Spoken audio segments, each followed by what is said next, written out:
Hey guys, how's it going? It's Al. We've got the wild card round on Draftkings, and I'm going to take a look at the games that happen on Sunday. There's a 3-game slate. We have a video for it for the Saturday games. There's another 3-game slate for the 6 games in total that are being played for the Sunday games. That is what this first look is going to be for. They have also now added, because of the public outcry on Twitter, a 6-game slate with smaller GPPs.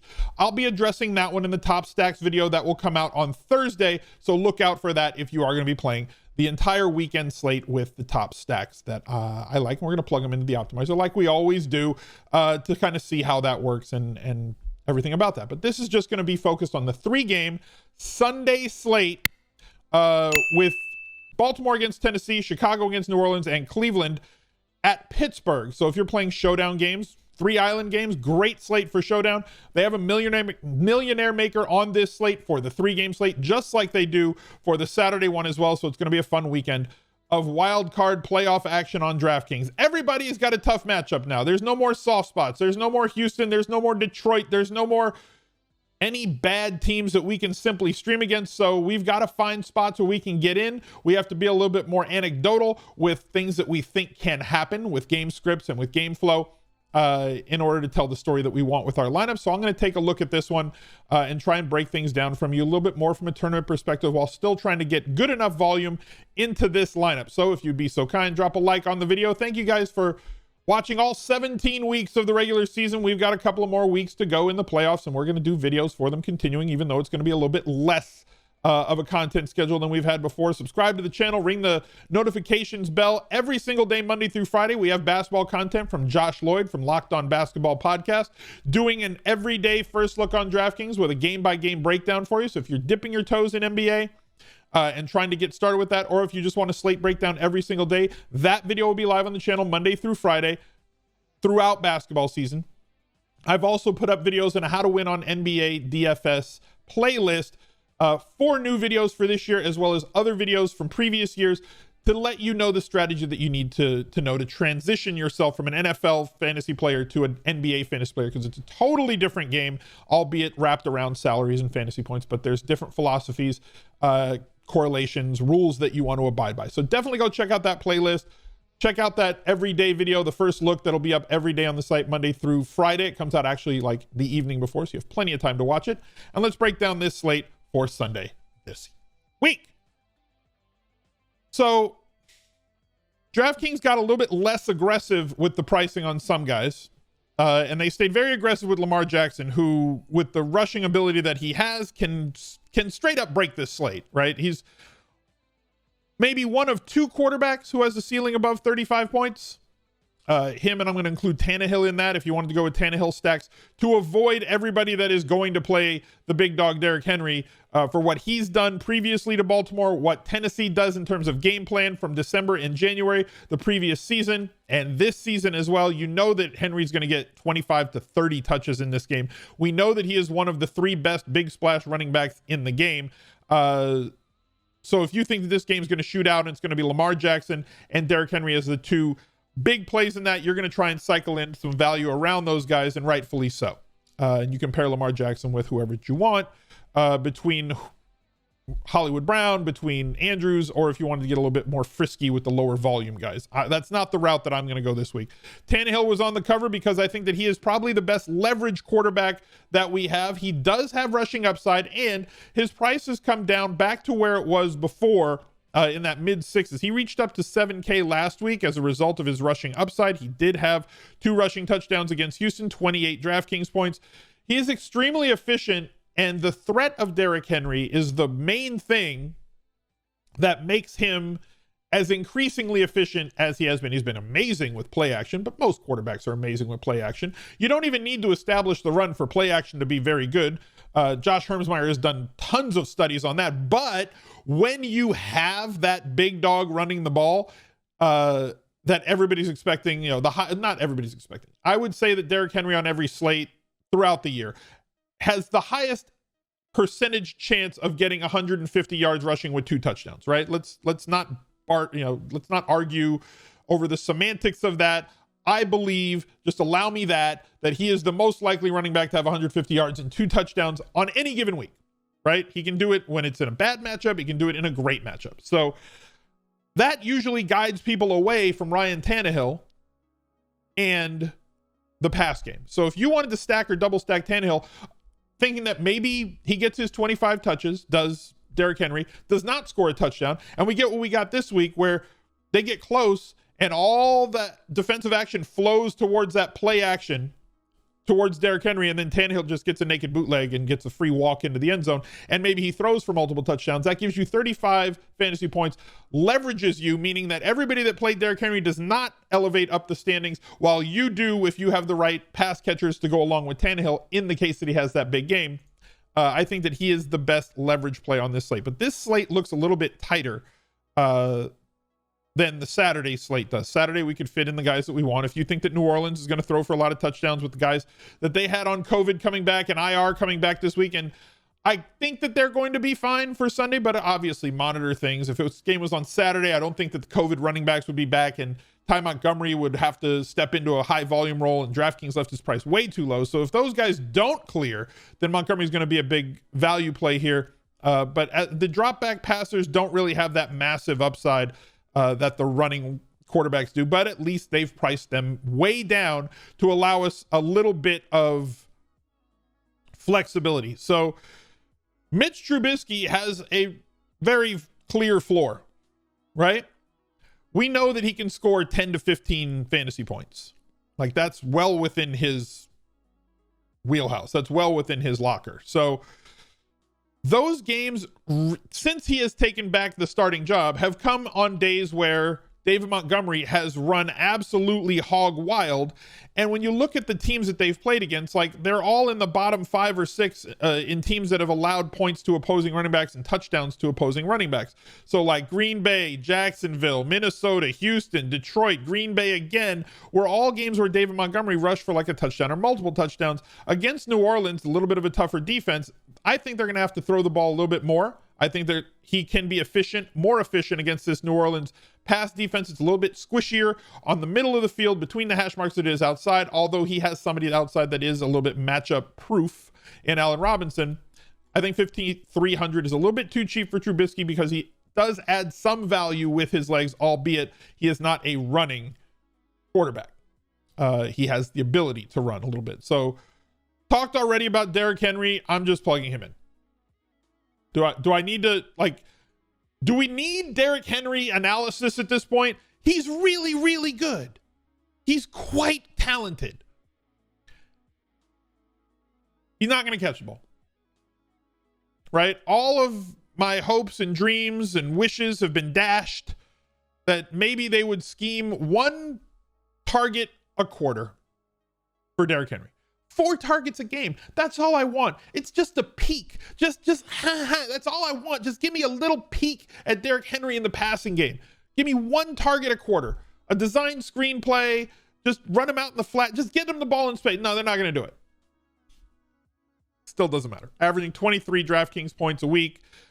We know that he has slate breaking ability, and on a 3-game slate, you're going to need to have the guys that have the ability to break the slate. Alvin Kamara, another guy with slate breaking ability. Yes, he's on the COVID list. If this game was on Saturday, I don't know that he would have been able to get cleared because the NFL has specific protocols that you have to wait a specific amount of days after you enter the list to get off. He can theoretically be off the list, as can the rest of the running back room.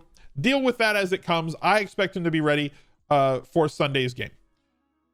The other players that I want to target on this, J.K. Dobbins.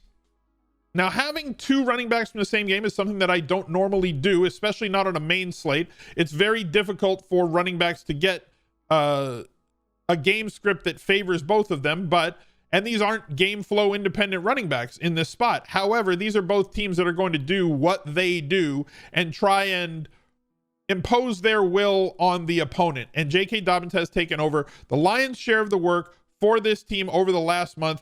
15 touch expectation in this game and great misdirection with Lamar Jackson.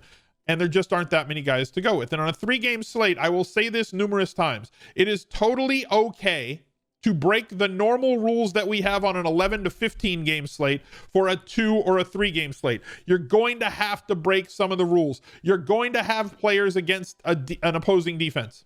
It's just a thing that's probably going to happen way more often in a 3-game slate than it would on a full main slate. You're probably going to end up with more opportunities or more situations where you're going to have running backs from the same game.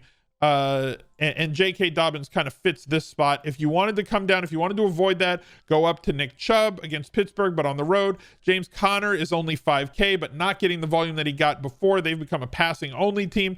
Kareem Hunt, with the limited volume that he gets, playing as the secondary running back behind Nick Chubb and hoping that he sneaks his way in, fine.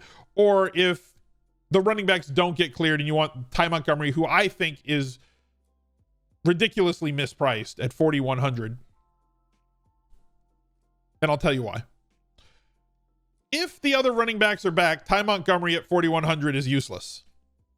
But if for some stroke of imagination, Latavius Murray or Alvin Kamara are not cleared, then Montgomery is 100% played at 4,100. He needed to be moved up to like 5,600 to 6,000, and they just didn't do it. Just as in case, right? In case the other guys don't come back, then he would have been priced appropriately. You have to price him as if those other running backs were out. They didn't. So Ty Montgomery sits here as an in case. And if it's an in case of emergency and the other guys are out, if Kamara and Latavius are out, Ty Montgomery is going to be 100% played in tournaments, and rightfully so. Like maybe he's 96% because some people are going to be contrarian and hope that they can get another route and he fails. But it's hard for him to fail, especially on a 3-game slate at 4,100 in that spot. Looking at wide receivers, I have Trubisky. I want to have Allen Robinson. This is just a personal want for me. As I said before, David Montgomery, against all those great run defenses, had one of the best run-ins ever in terms of season-long fantasy. 28, 27, 27, 32, 20, 28.2. Absolute league winner in the most perfect of storms against the best matchups that you could ever hope to string together over a 6-week stretch. When you look back, similar volume here after the Tariq Cohen injury, but tougher run defenses. Now, Carolina wasn't a great run defense, but like Tampa Bay, good run defense, 18 points. Carolina, 13. Rams, 11.9. New Orleans, 12.5. Tennessee, 6.2. I think that he is probably going to end up in the mid-teens. Maybe he'll keep doing what he does because they feel that he's a different runner now or whatever. I think he's probably going to project to be in about the mid-teens. And if he is not scoring those touchdowns, who is going to? And to me, that means a big spot here for possibly Allen Robinson or Mooney. I have to pay up somewhere. I want to get Allen Robinson in this lineup. We know that the Browns are having COVID issues, but I need some value. And I'm going to go to Rashard Higgins, the other Hollywood, who has seen good volume outside of week 17, but week 15, 5 targets, 10 targets, 9 targets against Tennessee, only 4,100 here. I'm going to plug him in for value. That leaves me with one other spot.